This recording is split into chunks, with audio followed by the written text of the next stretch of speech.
And I think, do you mind jumping back on slide again, Sarah? It's miles out of these slides. There are very many that only have a short English name. To be honest, they've all got like loads of reasons for being. But do those names actually reflect the functions within it? They generally, yes, they do. It's height, gathering place, horizon. So the meaning in the word reflects what happens in that, not in a literal sense, but in a what happens, general sense,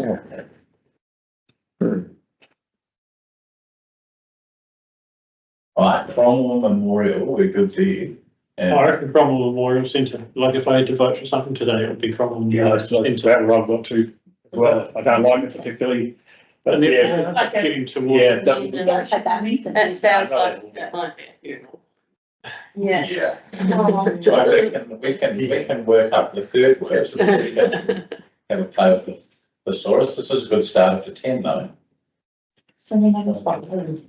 Yeah. There can only be so many. Can we put a pin in that part of the workshop and go to maybe 2 slides ahead, Sarah? Yeah. So I guess our next part of this is for the board to provide us with the direction to continue conversations with Mana Whenua, if that was something that you supported, around the dual naming piece. And then by the sound of it, the English name would probably have to continue maybe in another either a workshop or something at the next meeting, to sort of really gather their ideas a little bit more on that last word. So what scope is the next conversation with Mana Whenua? Is it for, are we talking about the whole as its holistic product, but then also the names of the rooms? Because there could be scope for an overall name to be scalable into rooms, or theme into different rooms as well. Yeah. So I think it needs to be looked at. That's the direction. Yeah. That makes sense to me. Okay. Because it could be that the first word from the name is then the first word of each room with the tail bottom and how it works. Think about that. given that the great wider district's paying for it, they might want to see some district-wide names in the. No. Mm. Chinatown is going to be a miracle, don't worry about it. We're chopping the rest of them. We were sort of trying to keep this tight. Well, maybe the word Wainga will be used correctly rather than at the edge of town. There we go. That's going to be the central thing in the middle. Yeah. That might be one right there. Yeah. Yeah. And yes, it's a complicated name, but if it actually was used how it's used, it should be used. It'll work. We're going to have to move the road, didn't I? No, you won't move the road. I don't think you'll just there'll be a big town There'll be a referendum. onto the race course. No, I didn't say. Just to digress quickly, they did talk about it in those days when they put these Second War memorials to be living memorials. So that helps find another something living. Community centre where people can get for social, educational, recreational purposes. Dances, indoor sports. Community success. But there's a community centre which is. So now, Castle is, all the Awanui rivers. All that rivers are weighing as a centre. Because then that does give you scope to name things inside. Yeah. Based on the rivers around the place. Yeah.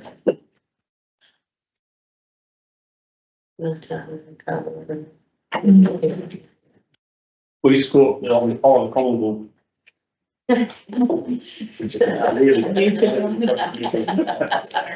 Beware, King Charlie. So is this all comfortable if we keep going up this route? Yeah. Somewhere around Cromwell Memorial. Continue talking to Mana Whenua on this. We're comfortable with that. I probably thought the logic was said that that's probably going to be a secondary name, Yeah. and whether it's in the main name or not. Yes. And and we're not looking for a transliteration of the English name. Yeah. That's something that probably links to the cultural narrative that they've given, which is around the rivers. Yeah. We just sit really comfortable with that, because that makes sense, doesn't it, when it sits on the river? Well, it really is, yeah. Yeah. And if you could sort of just Yeah, that one we might be able to say. That's one of the other convention centres that's allowed and got the short one. Yeah, absolutely. I did talk about, one of the other things I did talk about was living memorials, this community centre, social, educational and cultural, so whether you could bring the word memorial and cultural. Yeah. You can't Memorial, even say it and you want it. Don't know if the people are gonna do But it. there were a couple of those that were using the Memorial and Cultural Centre, because it is a cultural centre if it's it's just called, just like at the end. Okay. Cromwell Memorial and Cultural Centre. Cromwell Cultural Memorial Centre, Memorial Centre of Cromwell. Yeah, good luck. You've got to. Keep us going for a bit. Cultural Memorial of Cromwell. We could take all these brilliant ideas away. Yeah, yes, they've been brilliant having Those this times. day. Now, Thanks for letting me know. we have another look at this, so we just wanted to run you guys. And, and more of it, probably a locked-in workshop on it next month, but just to get a bit of a feel of some of the other work that's happening. We've talked a little bit about some of, the marketing that's going on behind the scenes. So do you mind bringing up it's just called fees and charges. And we'll just sort of fly through this one as I highlight, it is a work in progress, but just to sort of see some more work behind the scenes. I'll just keep the small talk going. Well, wait, so if you want to know more about the story of Barkai Hotu, because you might not. That's know my very kid. well. Because she hasn't stopped telling it me because we've taught it them at school. So the senior school production, which is being staged in week 6, is the story of Barkai Hotu and the creation of the rivers and lakes in the South Island. So if you need a little bit of support to understand this story, I think tickets are $5.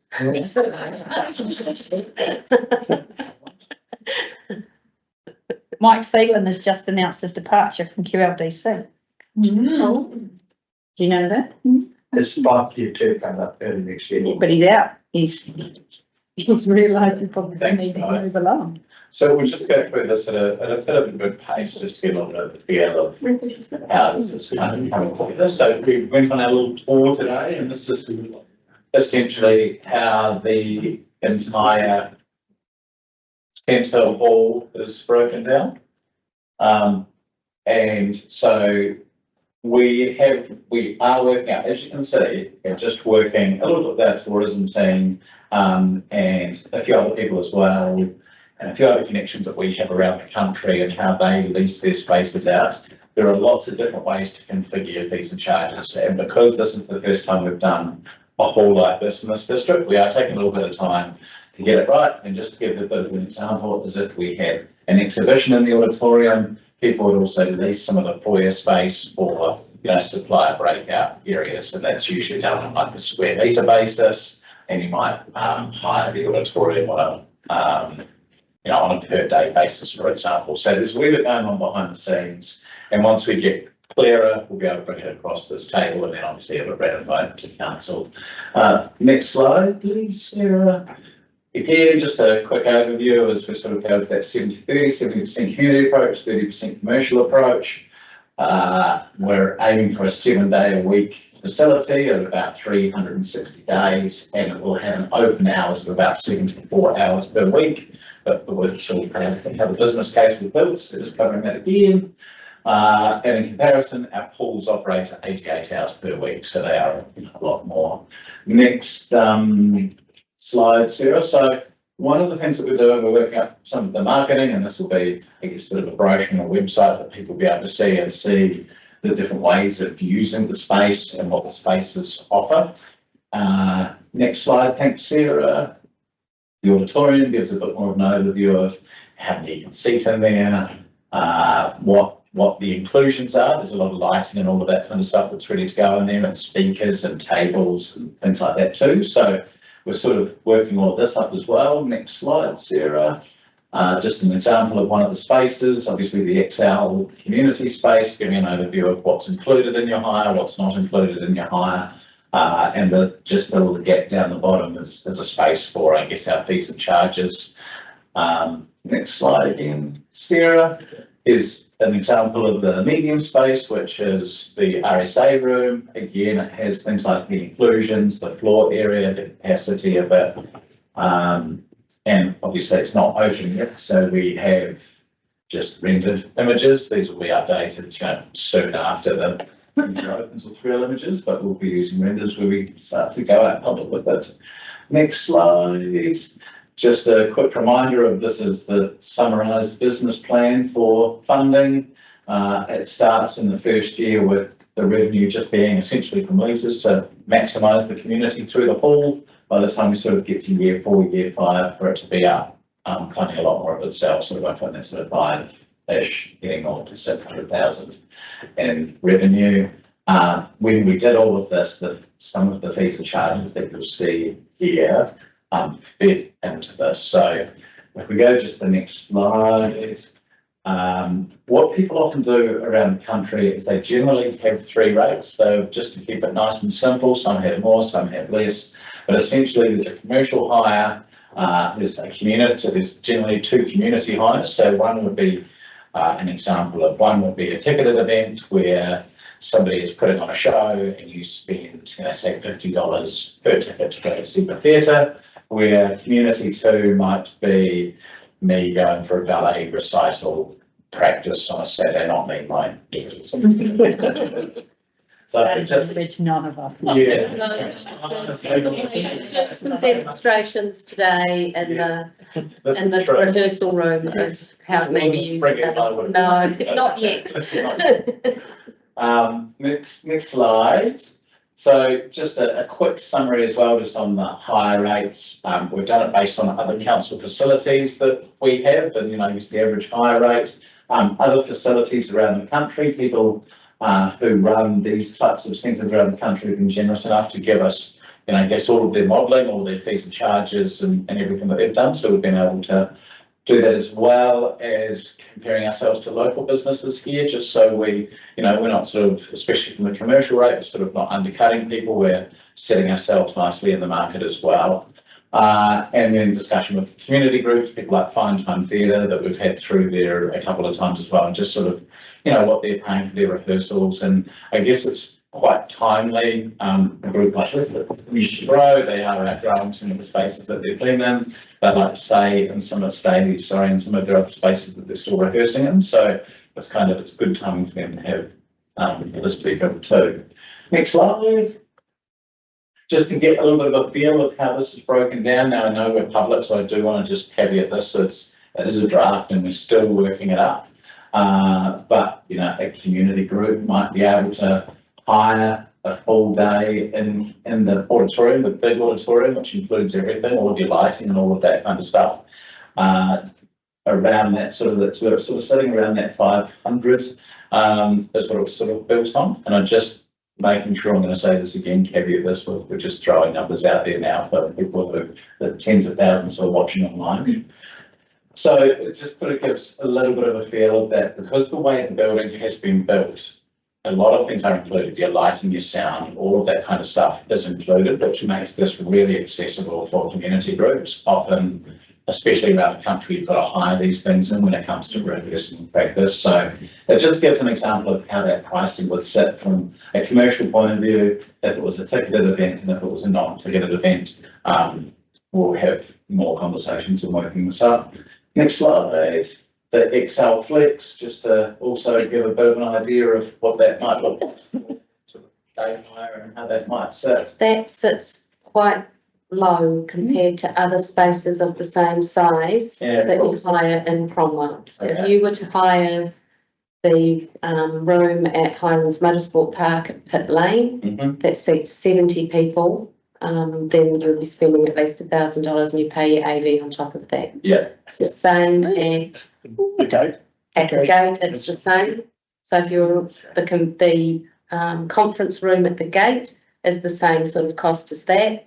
Conference room at Pies and Moorings is the same cost as that. The gate has a smaller room, which costs $450 for a full day. So I think when you think about what those costs are for somewhere that seats between 50 and 100 people, then this is a very affordable option in comparison to that. Awesome, and we can make. Which could be a deliberate decision. Which could be a deliberate decision because it means that people, because at the moment people use the Presbyterian Church a lot because it's one of the cheaper venues and you've got breakout rooms that you can, small rooms and large rooms that you can use. Yeah, cool. Just needs to be a But conscious just- decision. Yeah. Yeah, it needs to be a conscious decision. So yeah, certainly look at those comparable spaces, that there's lots of groups here who know how much those cost because they've, every time you've got an event on, you're That's right. paying money So- to. Yeah. Cool. Cool. Thanks for the feedback. Yeah. That's great. Flip to the next one, maybe what's the RSA room? Was generated. Yeah, and that one sort of fits, that feels about right. Yeah. Yeah. Right. Awesome. So obviously there is a lot to go in behind the scenes and things like that. There's lots of. Well, I mean, it is a community facility, so you don't want to put it out of reach of community, but you need to know what the commercial providers are costing their spaces at, because you will have the ability to get your catering down there and all of those things as well, just like they have, so. Yeah. Somewhere. I guess it's a bit weird annually as well, so, I guess it's just to get a bit of a feel in the really early days, the board is really helpful, so there's a fair bit more to go on behind the scenes, and I guess just to update the people who are watching that we are out for the lease areas like the cafes and things like that. We've got to the end of the month, we've had a few people come in, which has been great. I won't say too much more on that, but we are getting some interest, and if people do have questions, you can come through to myself or Jen and ask those questions and make sure that we, if people are keen to find out more about it, to actually leasing out. And then we'd hope to have, I guess a report here as well. I guess we're coming up on time, unfortunately, but we are trying to do this as fast as we can to kind of get it out there, but at least having this direction from this board through workshops is really helpful. So that's probably it really for just a bit of a feel of how that part of it's going to like to. Anything else like to? No, that's it. In a perfect world, when would there be, when would you have the website live, and would there be bookings through the website? Is that the plan?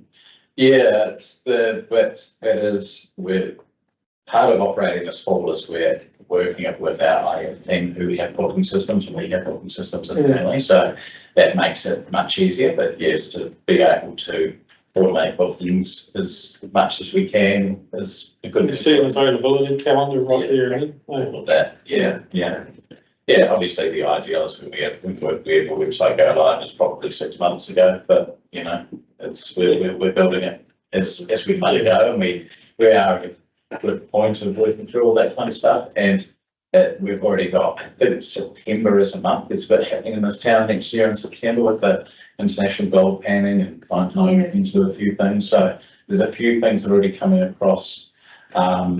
People already booking in with us. We've got a couple of large brands in New Zealand who are keen to come over for conferences and things like that. So we are getting some inquiry really without any of that kind of stuff, which is really important. I've been thinking about seeing if there's anyone who would like to come and play at it at an opening event. After Taylor. Yeah, I haven't got that, but